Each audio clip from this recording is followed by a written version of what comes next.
We continue now with this week's edition of Sun Devil Extra, coming your way from the Mountain America Credit Union Sun Devil Radio Network. I'm Tim Healey, the radio play-by-play voice of Sun Devil football, men's basketball, and baseball, and it's my pleasure to be your host each and every week.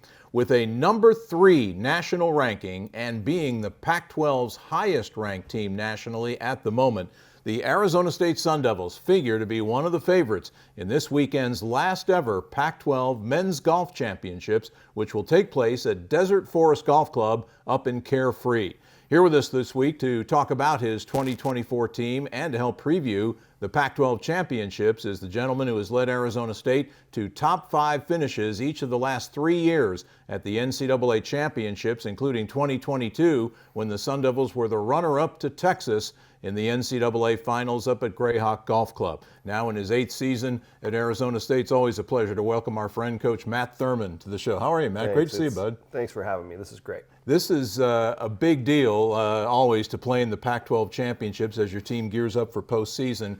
It's got to be a bigger deal, doesn't it, since Arizona State is the host institution for the final Pac-12 Championships. Yeah, amazing history, really, Pac-12 golf, the number of players, the type of player. We're talking Tiger Woods, Phil Mickelson, Tom Watson, John Rahm, and many more. I mean, this is a conference of champions for sure, especially in golf. Arizona State has won it 12 times since we've been there, and with 11 different individuals, and it's been a little while. And so now with us hosting, coming in with the top ranking, there's a little extra pressure on us, and we're excited for it. It's hard for me. I don't know. Is it for you to just wrap your head around the fact this is it for the Pac-12 championships? Yeah, I grew up in the Pac-12 footprint and watching, and everything was Pac-12 for me. So to see it go away is sad, and we want to put on a good show this last time. Make sure that it's worthy of the history. Mm-hmm. But that's how life works, and we move on, and Big 12 will have to deal with us next year. Yeah, and the Big 12 has some pretty darn good golf there as well. Give us your summary of how you feel your squad has performed this year. Certainly you've had some memorable moments, some fantastic performances and finishes as you journey through 2024. How do you think that journey has prepared your guys for what now lies ahead? Yeah, I think this is as good a team as I've ever had, top to bottom. The talent level's off the charts. We've won 3 times. We've played by far the toughest schedule in college golf. We've got a great record. And just from an individual perspective, we have 3 guys ranked in the top 15 in the world, a couple others ranked in the top 50. To assemble a team that's that good is hard to do. Interestingly, there's 3 other teams, kind of like us, that have historically good rosters right now, and there's a pretty big gap after that. So it's not easy, and there's other teams probably saying some of these exact same things I'm saying right now. Mm-hmm. But I'm really proud of the team. I think we're ready, and we've worked hard. We're a good, close-knit team, and we're technically sound, and we're gonna do well. I think an indicator of how talented Matt's team is the news that came out last week when the 10 semifinalists were announced for the Ben Hogan Award. That's the award that honors the top men's collegiate golfer at all levels, Division I, II, III, NAIA, even junior college golf. Arizona State, the only school to have multiple semifinalists, as junior Preston Summerhays and freshman Wenyi Ding were on that top 10 list of semifinalists. Yeah, John Rahm won the award in 2015 and 2016, and it's like the Heisman of college golf. The final 3. The 3 finalists go to Fort Worth to Colonial for the final ceremony in tuxedo. I was going to say, they have to get dressed up, don't they? So it's been a little too long. I personally haven't been there, I think, since 2016. I was there with C.T. Pan, one of my players. But it's the place to be. I mean, if you're doing it right, this is the place to be. And I hope Ding or Preston get in that final 3, because I'd love to put on my tuxedo and go to Colonial with them. I have a hunch there's a chance one or both will be in that final 3. Let's hope so. But what has it been like coaching those 2 fellas this year? Well, Ding came midway through the season. He didn't join us in the fall. He was ready to, but he had to play some national events for his country, China, and it was going to take him away so long that we thought it wouldn't be the best thing for him academically. So having him come middle of the season to a team that had already had a nice start and inject all his talent and energy and skill into the team was awesome. Preston, and so Ding's been steady from the start, really. His second tournament, he broke all kinds of NCAA records and became the number 1 ranked player, which he has been since. Wow. Now, Preston doesn't, expect to just let that go, and he has played well too. He's also ranked in the top 10, maybe top 5 or 6. He beat Ding last time at the Thunderbird Collegiate, our home event. He's won a couple times this year too. So having those 2 fight it out, they're friends. and they compete against each other and make each other better. It's been pretty cool to coach two guys like that. And Preston won the Thunderbird for the second straight year, right? Yep. So Preston has won now 4 collegiate events. There's only, I think, 10 Sun Devils in history that have done that, and he's getting in that rare group. And they're both just awesome guys, not just great players on the course, but just great team leaders and guys that make everybody around them better. Now, as we reflect on some of the best moments of this season, you briefly touched on one of them. It happened in mid-February at the Amur-Eri Invitational back in Hawaii, where Wen-Yi Ding finished with a 3-round total of 27 under par, 189, the lowest score against par, 54-hole score against par in the history of the NCAA. What was it like watching one of your proteges go through 3 rounds like that? The Georgia Tech senior Christo Lamprecht, who's number 2 in the world, he won the British Amateur last year. Well-known player from South Africa, played with Ding, and he says, "I just played with a machine." And Ding is not a machine personality-wise. You know, he's very warm and kind and friendly and all that, and has a lot of life in him. But his golf game is like a machine. I mean, when you watch somebody birdie literally half the holes of a tournament, you know, it can be demoralizing. So I think for most people it was demoralizing. It was exciting for Ding. Everybody now knows who he is. What makes him such a good golfer? I saw a quote somewhere attributed to you where you talked about the mental toughness that he possesses. Yeah, there's a unique mental toughness. He's kind of a gentle giant in that he's got a philosophy of not allowing himself to feel any frustration or negativity on the course. So he's actually a happy player. He plays with joy and doesn't take it too seriously, but tries really hard. Technically and mechanically, like he is kind of a machine. He hits it right down the middle of the fairway over and over again. He knows his numbers perfectly. He putts it well. He's getting excellent with his wedges.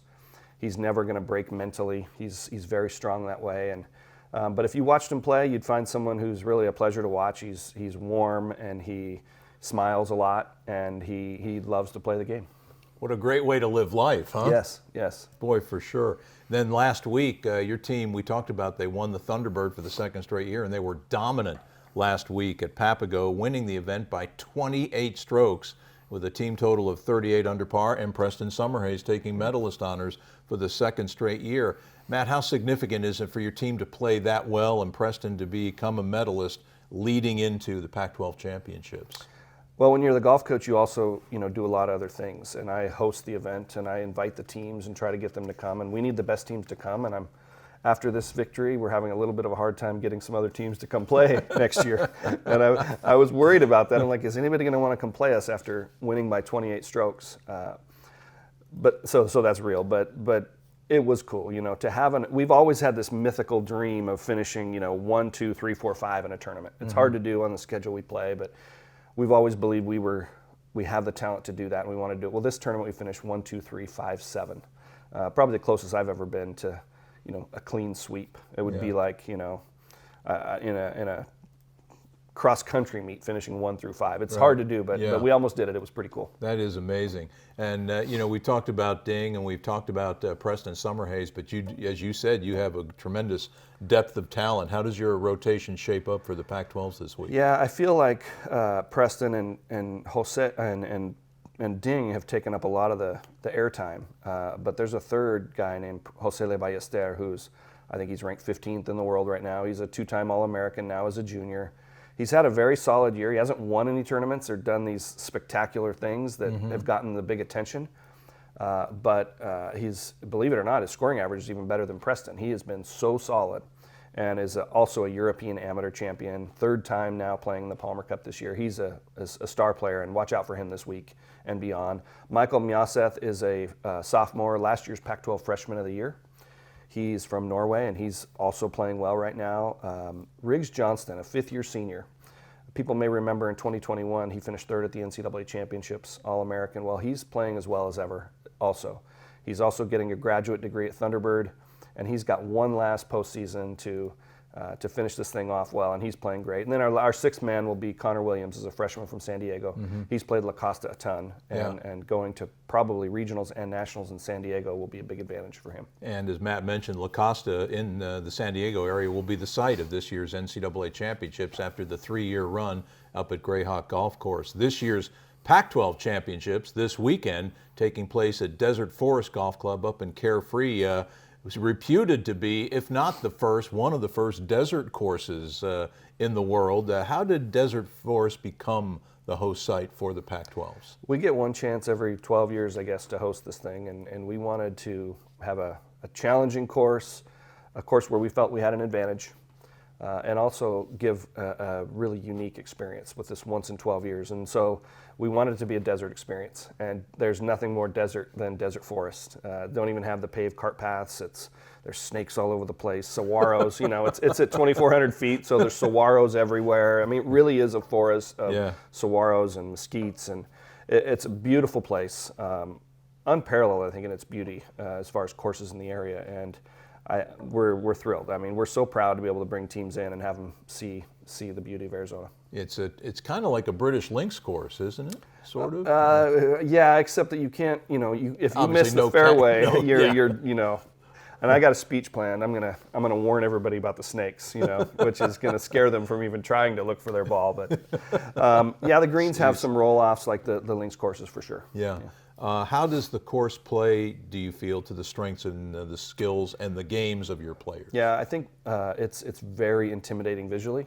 It's probably the biggest thing. I don't know that other than that it plays to our specific strengths, but it is scary. You step up on these tees, you're like, where am I supposed to hit this ball? I have no idea, and it's tight and it curves. So just us being comfortable, knowing if I hit it here, it's going to be okay. Is a big deal. It'll take a while for teams to feel comfortable out there. It's the kind of place that if you get a little sideways and squirrely and lose it a little mentally, where you could go in some dark places. Yeah, really test all the physical and mental skills, I think, of every player on the course. As Matt mentioned, Arizona State has won the Pac-12 championship 12 times. Matt Thurmond has won it 3 times as the head coach at the University of Washington. Sun Devils' last championship in 2008. How do you like your team's chances this year? Tamaro likes to bug me about not winning the Pac-12s here yet, and we've been close almost every year. For whatever reason, been a little snake bit. But no yes, pun intended this week. I appreciate you recognizing that I personally haven't been snake bit. We've won it plenty, and I think, look, you can't control that too much. We've done everything we can do. We're a good team. We're going to be prepared. If anything, I'm going to try not to talk about that this week and just focus on the things that'll produce that, which is being fully prepared, each guy in his own way, and playing our best. Stay in the moment, almost go hole to hole, right? Yep, shot by shot. Yeah. Absolutely. There's one added element to the Pac-12 championships, and it's really not this year, but every year. The Territorial Cup point in men's golf is up for grabs each year at the Pac-12 championships. And oh, by the way, in 14 of the last 17 years, that Territorial Cup point has gone to Arizona State. That's kind of a neat added element to this whole thing for your squad. Yeah. In fact, Arizona is the second best ranked team, and they would be the second most advantaged team, I think, as far as the venue. So not hard to imagine the two of us duking it out on the final day for the championship. They're a very good team. They've done a good job. When I took the job, actually, Jim and I talked, said, you know what, we should be dominating the Pac-12. The power of the conference should be in Arizona, and now we're doing it. Yep, for sure. Now, Matt has been presented with quite an honor, as later this summer he will be the head coach of the Men's Team USA, at the Arnold Palmer Cup competition, which take place in early July in, I guess, my native land, I suppose yours too, Ireland. It's going to be a great trip, and that's the tournament that matches the top collegiate golfers from the United States against their international counterparts. And first of all, how does that rank among the honors you've received? And secondly, we can present a little bit of news because 3 of your players are going to be participating in the Palmer Cup competition. Yeah, I mean, this is a tremendous honor to be in an event that Arnold Palmer and his foundation support deeply. I actually was the coach in 2009 at Cherry Hills, and I got to spend time with Mr. Palmer and pictures with him and all that. And so just being able to do it is amazing. And then to have 3 of our guys, only one of them's on my team now. Yeah. Preston's on the U.S. team, but Ding and Jose are going to be on the opposite team. So that is going to be strange to compete against those guys. Yeah. Preston told me yesterday that Ding says, because they found out yesterday, he's like, I'm going to go beat you or whatever. And, fun there having that talk. Yeah. It'll be great. Great for the program to have 4 of a pretty small group be Sun Devils in that event. For me, going to Ireland where my family heritage comes. Mm-hmm. But I didn't win in 2009. and I'm very dedicated to making sure we play our best this year. Yeah.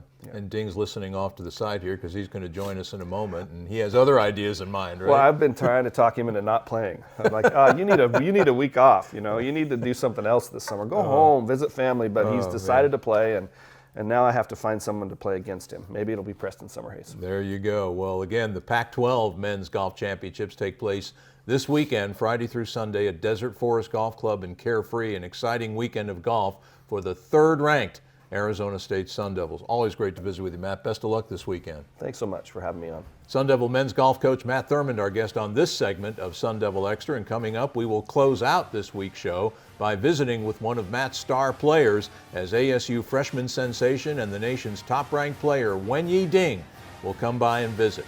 This is Sun Devil Extra from the Mountain America Credit Union's Sun Devil Radio Network.